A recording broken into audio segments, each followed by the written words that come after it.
Cerita rakyat Dukuh Patok. Alkisah, di suatu desa di kaki Gunung Telomoyo, hidup dua orang laki-laki yang masing-masing dikaruniai tubuh yang cacat, seorang buta dan seorang lagi lumpuh.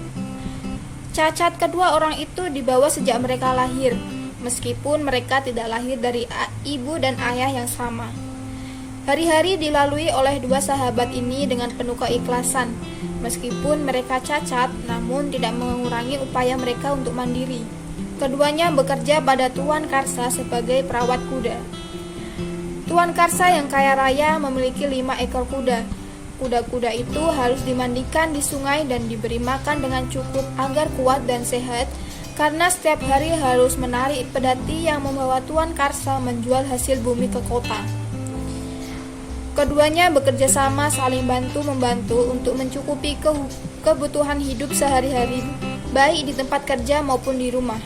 Bila Loyo yang buta mencuci baju-baju, maka Luyo yang lumpuh memasak makanan dengan aba-aba dari Luyo. Loyo membersihkan rumah, mencari air, dan setelah Loyo mengumpulkan kayu-kayu yang didapat dari hutan, Luyo kemudian memotongnya kecil-kecil untuk dijadikan kayu bakar.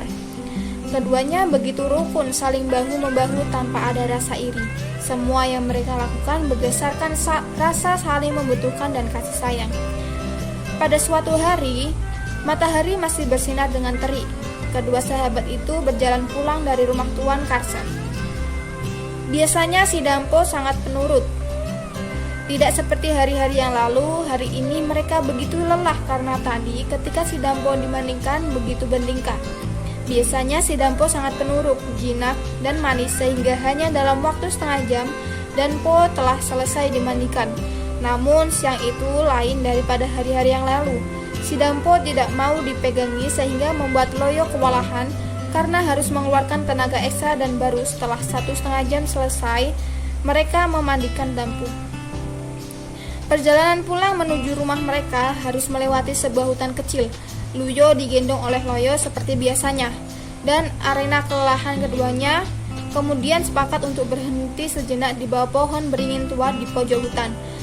Mereka kemudian duduk di sebatang pohon tumbang yang kelihatannya sudah sangat tua dan sudah cukup lama tumbangnya. "Duh, bagaimana kalau sembari istirahat kita mengunyah sirih?" ajak Luyo. "Aku setuju, Kak." Begitu Loyo memanggil Luyo karena dari segi usia Luyo memang lebih tua. Keduanya kemudian mulai meramu kinang, perlengkapan makan sirih yang terdiri dari daun sirih, pinang, dan kapur sirih.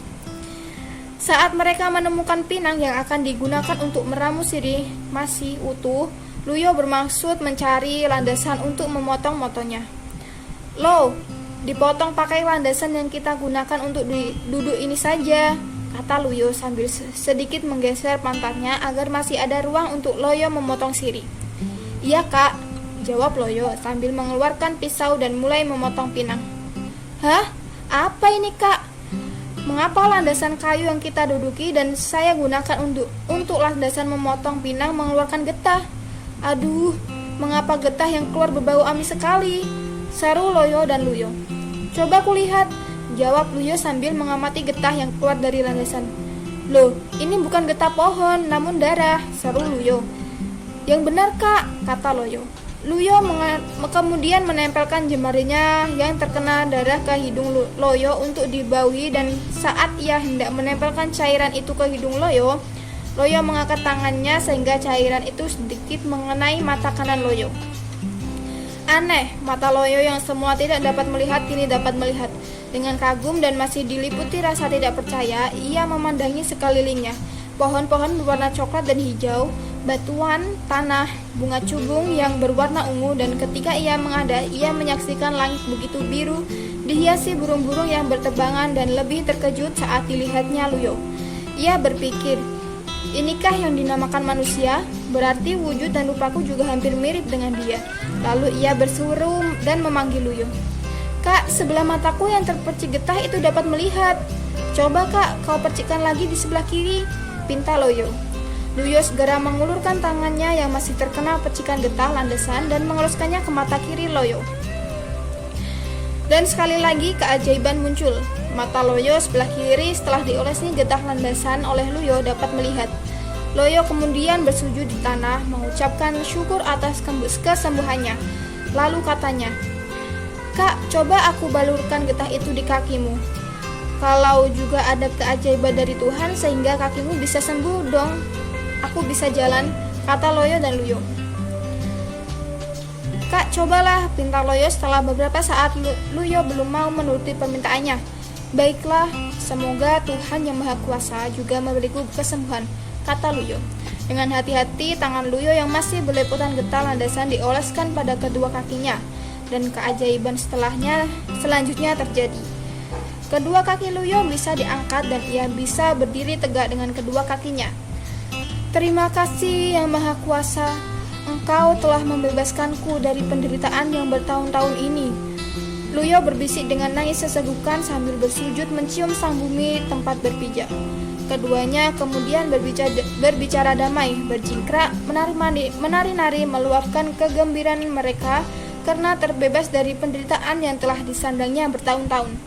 Loyo yang telah 18 tahun tidak bisa melihat kini dapat mengamati apa saja yang ada di hadapannya. Burung-burung yang terbang tinggi di angkasa, bunga-bunga yang berwarna-warni, warna air, binatang semua ciptaan Tuhan yang semula hanya bayangan kini dapat dilihatnya dengan nyata. Sedangkan Luyo yang selama 19 tahun tidak dapat berjalan sehingga harus meminta bantuan orang lain kini dapat mandiri. Namun ternyata meski cacat mereka telah sembuh, tidak mengurangi perasaan kasih sayang mereka. Mereka memutuskan untuk tetap hidup bersama, saling bekerja sama dan tolong-menolong seperti sedia kala. Saat mereka menikmati kegembiraan dengan rasa syukur yang begitu dalam, tiba-tiba mereka dikejutkan dengan suara dari sekitar tempat duduk mereka. "Loyo dan Luyo, jangan terkejut. Darah yang kau usapkan tadi adalah darahku. Amatilah tempat yang kau duduki tadi, dan bekas tempat kau gunakan untuk memotong pinang adalah bagian tubuhku," kata suara tanpa wujud itu. Loyo dan Luyo terkejut. Mereka begitu takut telah membuat kesalahan dengan melukai batang pohon yang mereka duduki. Mereka kemudian mengamatinya. Dan lebih terkejut lagi setelah diamati secara seksama, ternyata yang mereka kira batang tumbang itu adalah tubuh seekor ular raksasa. "Kalian berdua jangan takut. Batang yang kalian duduki adalah bagian dari tubuhku. Namaku baru Kelinting. Aku sedang bertapa dalam upaya mencari ayahku. Namun ada satu permintaan dariku, jangan kau katakan pada seorang pun kecuali kalian berdua perihal yang baru saja terjadi. Karena apabila ada orang yang tahu, maka mereka tentu akan membunuhku. Kalian mau berjanji?" tanya baru Kelinting. Loyo dan Luyo segera menganggukkan kepala bersamaan. "Ya, naga baru Kelinting, kami berjanji. Apabila kami nanti sempat memberitahu orang lain, kami tidak akan selamat," kata Loyo dan Luyo. "Sekarang pergilah ke desa Patok. Di sana sedang diadakan pesta merti desa. Banyak makanan dan minuman serta hiburan akan disuguhkan. Bantulah penduduk mempersiapkannya," kata baru Kelinting. Loyo dan Luyo segera bergegas menuju desa Patok untuk melihat keramaian dan membantu penduduk menyiapkan pesta. Ada yang sedang mempersiapkan panggung hiburan, membersihkan halaman yang akan dipakai tempat pesta, memasang janur kuning untuk hiasan, dan tidak kalah sibuk adalah bagian dapur. Dapur merupakan bagian terpenting dalam perhelatan itu. Namun sampai cukup siang para paraga yang bertugas di dapur belum juga mendapatkan bahan baku lauk pesta. Sampai Loyo dan Luyo datang mendekat ke lokasi perhelatan, kemudian menyapa orang-orang yang sedang sibuk berbenah. "Selamat siang Kisanak, kami pengembara kebetulan lewat. Kalau boleh tahu ada acara apakah hari ini di desa Patok? Kami lihat penduduk semua sibuk," kata Luyo pada segerombolan orang-orang yang sedang menghias panggung. Beberapa orang menoleh dan salah satu diantaranya menjawab, "Perayaan merti desa.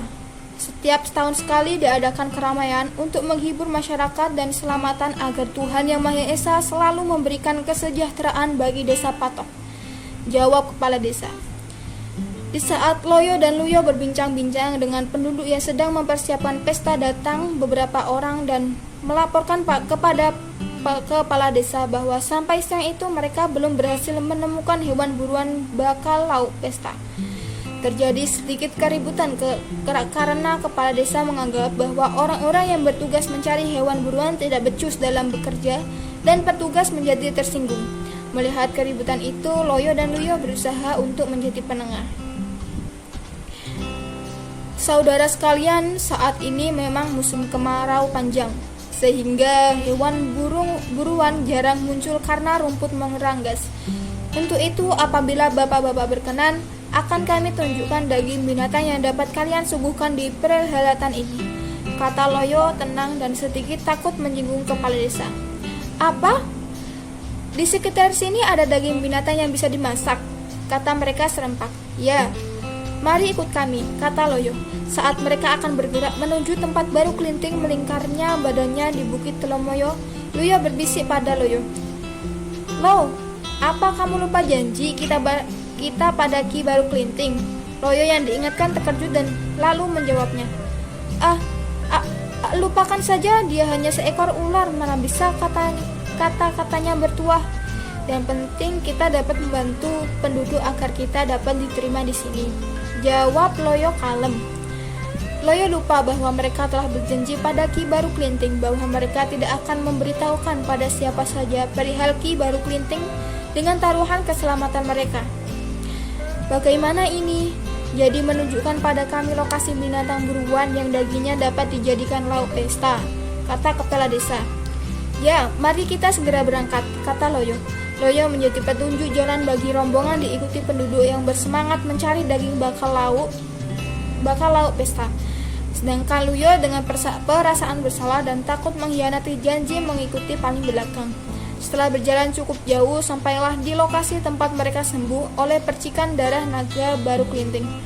Saudara-saudara, coba kalian perhatikan yang tampak seperti kayu di bawah pohon beringin tua itu, kata Loyo. Ya, itu batang kayu yang tumbang, kata kepala desa. Salah. Yang tampak sebagai batang kayu tumbang itu sebenarnya adalah badan seekor ular naga yang sangat besar. Coba kalian perhatikan dan ikuti secara seksama sampai di mana kita temukan kepala dan ekornya, kata Loyo bersemangat. Kepala desa dan penduduknya mulai meraba badan Ki Baru Kelinting yang disangka batang pohon tumbang. Mereka terkejut, namun juga begitu bergembira bahwasannya pada hari itu mereka akan segera mendapatkan daging buruan untuk lauk pesta. Beramai-ramai mereka mulai memotong-motong tubuh Ki Baru Kelinting. Berapa lama daging yang mereka kumpulkan sudah sangat banyak, sehingga mereka tidak perlu untuk sampai menemukan ekor dan kepala Ki Baru Kelinting. Mereka berpikir bila daging masih tersisa akan diambil besok lain hari untuk mereka. Daging segera dimasukkan dalam karung-karung, dan anehnya begitu mereka akan meninggalkan tempat patrol, menjerit.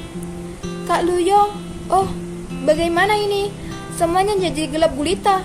Aduh kak, aku tidak bisa melihat apa-apa. Aduh kak, aduh. Luyo, mengapa jadi begini? Teriak Loyo di tengah isaknya. Ada apa Loyo?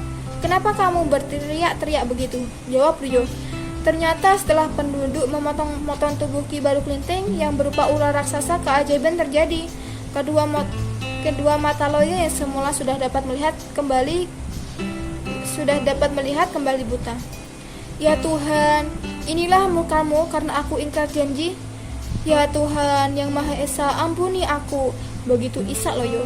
Loyo begitu menyesali semua perbuatannya. Luyo yang tidak mengingkari sumpah janjinya pada Ki Baru Kelinting ternyata tetap berjalan tegak. Kedua sahabat itu pun berangkulan. Loyo yang menyesali pengkhianatan bersujud sambil berdoa. Yang Maha Kuasa, ampunilah hamba, dosa hamba, kehilafan hamba, dan kesalahan hamba. Akibat tidak menepati janji hamba kini menerima hukumannya.